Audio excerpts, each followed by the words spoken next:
What is up, guys? Welcome back to the channel. On today's episode, we're going to install some bathroom vanity cabinets here in this master bath renovation I've been working on the past few months. Here is the vanity cabinet that will be going in the corner here. We've also got a drawer cabinet and another vanity cabinet that will be going in position. So we're going to be showing you the steps of what's required to get these cabinets into position. So let's go ahead and get these things installed. All right, here's the tools required to get the plumbing work taken care of before you set the cabinet in place. Going to need a handsaw. We're going to cut this P-trap right off where it's at. We're not going to be able to reuse this old P-trap unless you cut the entire back of the cabinet off, and I don't want to do that. So we're just going to make a nice clean cut right there, and it'll allow us to have a cleaner installation on the cabinet. Also, you need a 15/16 wrench and a crescent wrench. That is for the water valves. Got a tube cutter. We're gonna have to cut these copper lines off because they're a little too tall right now. And then a copper pipe deburring tool. So let's go ahead and take care of this plumbing prep.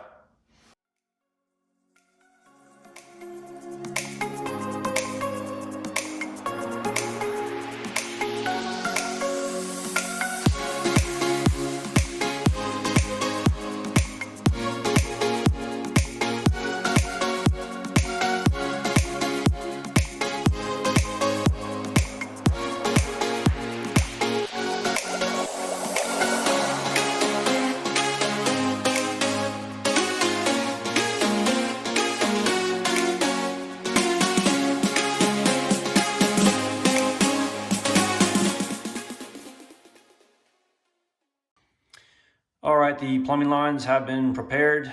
Cut the P-trap off with the saw, remove the valves with the wrench, and then cut the lines down approximately 2 inches. So I've still got plenty of pipe right here. Don't want to go too close to the cabinet base, and deburr the top of the copper pipes. Now the next thing to do is to measure from the edge of the wall over to the supply line. Same thing from the back side over the supply line. Do that for both pipes. And then we're going to put some marks on the inside of the cabinet of where to drill. Same thing for the waistline. Measure from the edge of the wall over to where the center of this pipe's at, and also from the center of this pipe down to the floor. And we'll put some marks on the cabinet. That way we know where to drill at. And then we will get this area cleaned up before we set the cabinet in position. Went ahead and made my marks on the inside bottom of the cabinet for the supply lines. This is my paper I used to make my measurements. However, you gotta take in consideration the edges of this cabinet right here. So as you can see, from this corner right here to this corner right here is 11/16. So whatever you measure, better subtract 11/16 so you can get that right. Same thing applies for the back side. You've got this thick piece of wood right here with the plywood in position. It's approximately 1/2 inch. So whatever dimension you have from the back wall to your supply line, subtract 1/2 inch. And then I went ahead and marked on the back side of the cabinet where the waistline is going to go. So the waistline is marked right here. I'm going to use a hole saw for that. Hole saw is going to be much bigger, and I'll explain that to you why I'm going to use much bigger hole saw. So as you can see, supply lines on the bottom, waistlines on the back side of the wall. This cabinet basically has to go in position, and then we're gonna have to tilt it back towards that wall so that doesn't allow me to have a tight tolerance around that waistline right there. So I'm gonna have to drill the waistline a little bit bigger. Now with this situation where I had supply lines on the back side of the wall along with the waistline, I can just make those holes real tight tolerances and just kind of scoot that cabinet in position. So this isn't the case right now, so we're gonna drill the holes a little bit bigger. So let's go ahead and make the holes in the cabinet.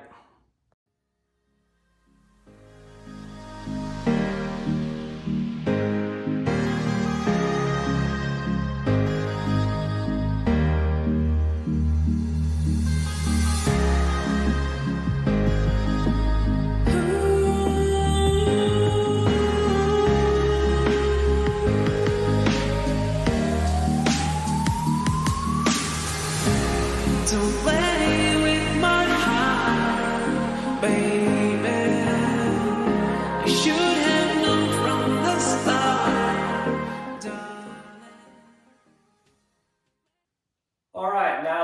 the cabinet all prepared with the 3 holes that we need drilled out, along the plumbing lines all prepared. Let's go ahead and get this cabinet set in position.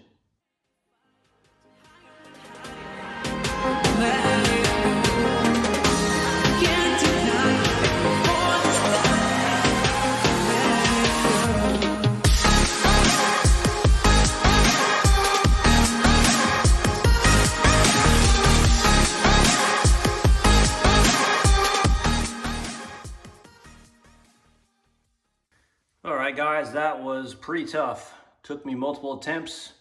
Finally got this in position, fighting with the angle, the waistline, and trying to grab the supply lines, but everything is through. Now we gotta pay attention to what's going on with this cabinet here. As you can see, it's sitting flat on the floor, not quite against the wall right there, so we're gonna take my level and see what's going on with this.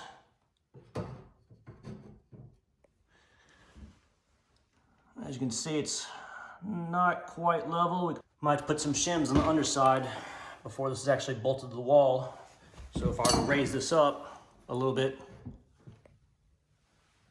then we're level. So looks like we need a little bit of shims. So that's not a problem, but hard part is over with, getting the pipes through the cabinet. So we'll go ahead and get this thing shimmed up. In the meantime, we'll go ahead and prep our drawer cabinets. As you can see here, we've got looks like a vent line going from the floor here and not particularly inside the exterior wall. So I'm gonna have to do some cutting on the back side of that drawer cabinet. So we're gonna go ahead and get that drawer cabinet prepped and measured, and we'll have to make a little notch out, probably using the jigsaw.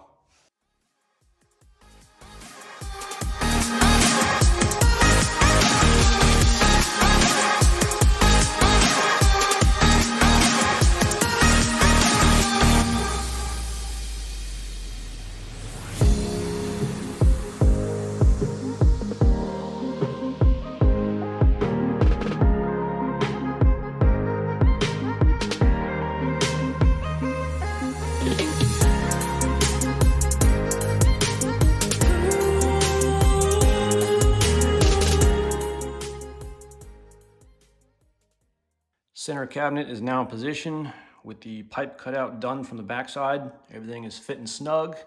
Now our next step is we're gonna go ahead and clamp these 2 cabinets together, and we're gonna drive a screw on the top, one on the bottom, and that way these cabinets will be locked together. So let's go ahead and get the clamps and the screws ready. Don't play with my heart, baby. You should have known from the start, darling. Playing the fight to higher and higher, baby. Can't deny the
All right, the main cabinets are finally installed.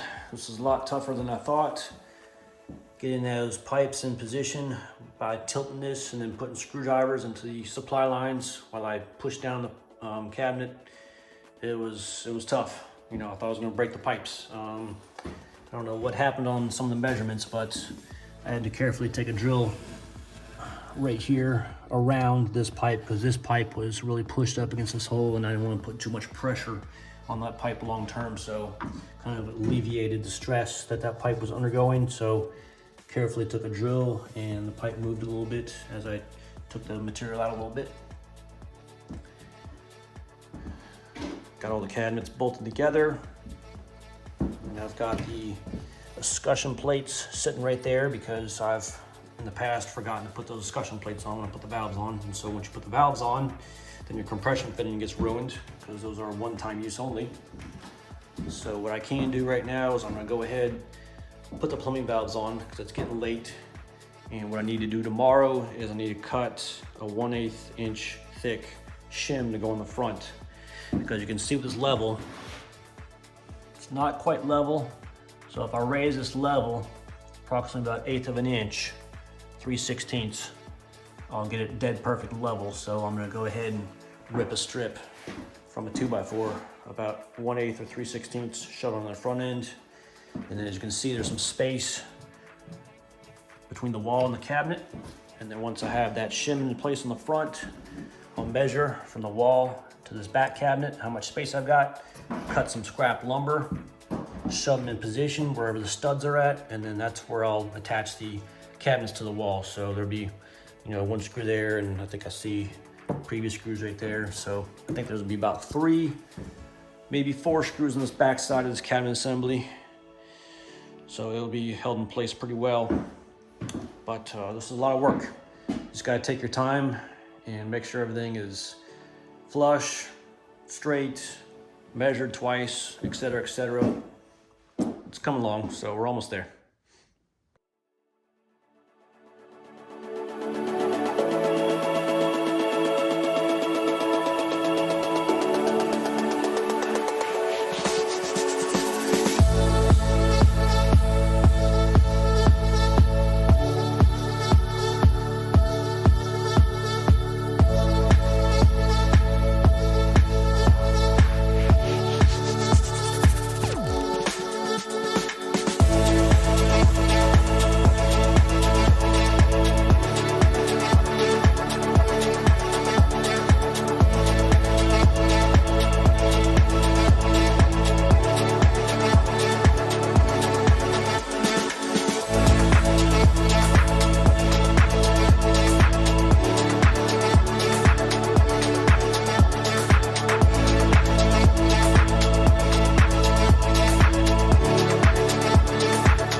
All right, so I took my stud sensor and my pencil. I marked the 5 locations on the back of this wall and 2 locations on the side of where the studs are at.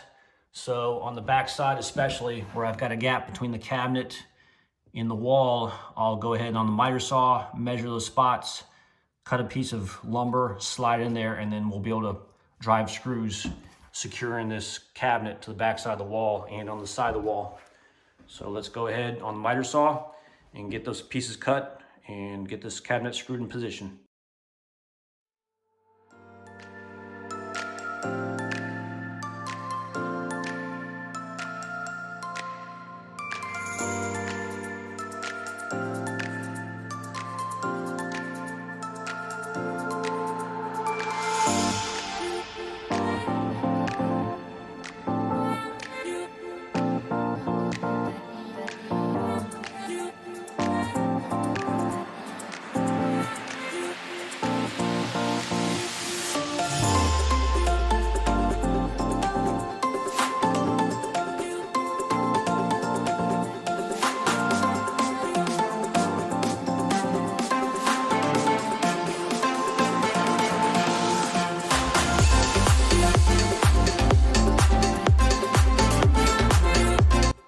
Alrighty, the 3 main cabinets are fastened in position. Cut the pieces of wood that goes in between the wall and the cabinet to act as a sandwiching piece, and got the screws in position. This thing is pretty secure. Also, as far as this being level, we are now dead level, so this is ready for granite countertop.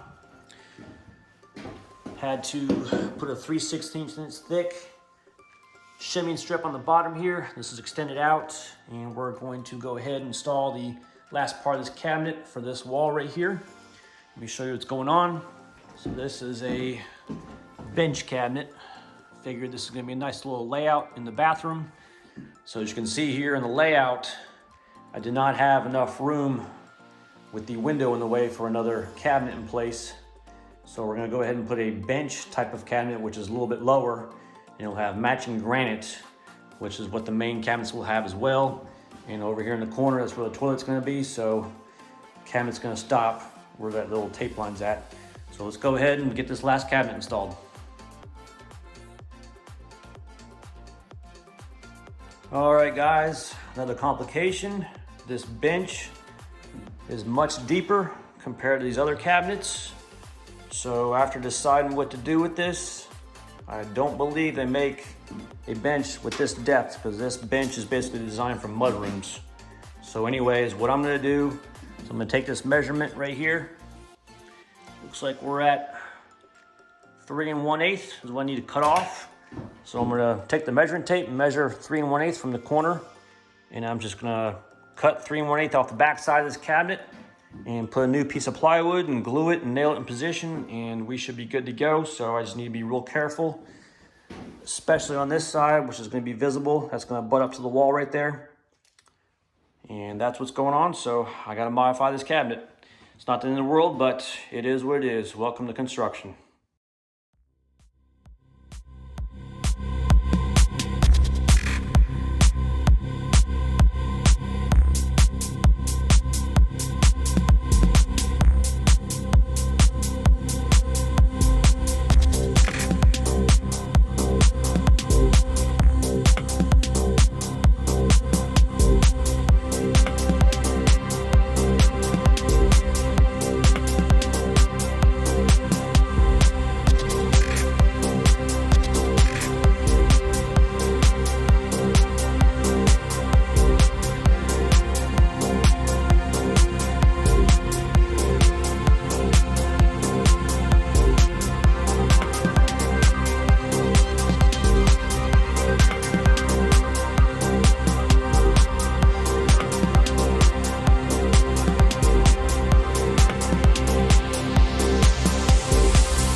mounted the top drawer faces to the cabinets using the supplied brackets that were attached to the drawer system. Everything is level and plumb. Looks great, can't even tell that we modified things. What to do with these old cabinet frames and rails? List them up on Marketplace, sell them a day later for 40 bucks, buyer's on his way. Not bad. All right, bathroom cabinets are finally installed. Before you go ahead and get started, you want to cut off your main water supply in your house and also open up a faucet on the lower floor to drain the water from the pipes itself. The two main issues I had with installing these were the water supply lines were on the floor while the waste line was on the wall, so I had to tilt the cabinet at a 45 angle and tilt it back into position, which caused a lot of stress on the copper pipes, which I thought was going to break, but knock on wood, it did not do that. And the second thing was this bench cabinet. I had to trim off 3 1/8 inch off the back side, got it reinstalled, put back together best I could. You'll never be able to tell once I have a piece of granite on top, and it's pretty sturdy. As you can see, I'm sitting on this. I believe these cabinets turned out pretty well. I'm really happy with the results. Anyhow, price breakdown. These 4 cabinets cost me $1,767. A little on the pricey side, but that's just what quality cabinets cost.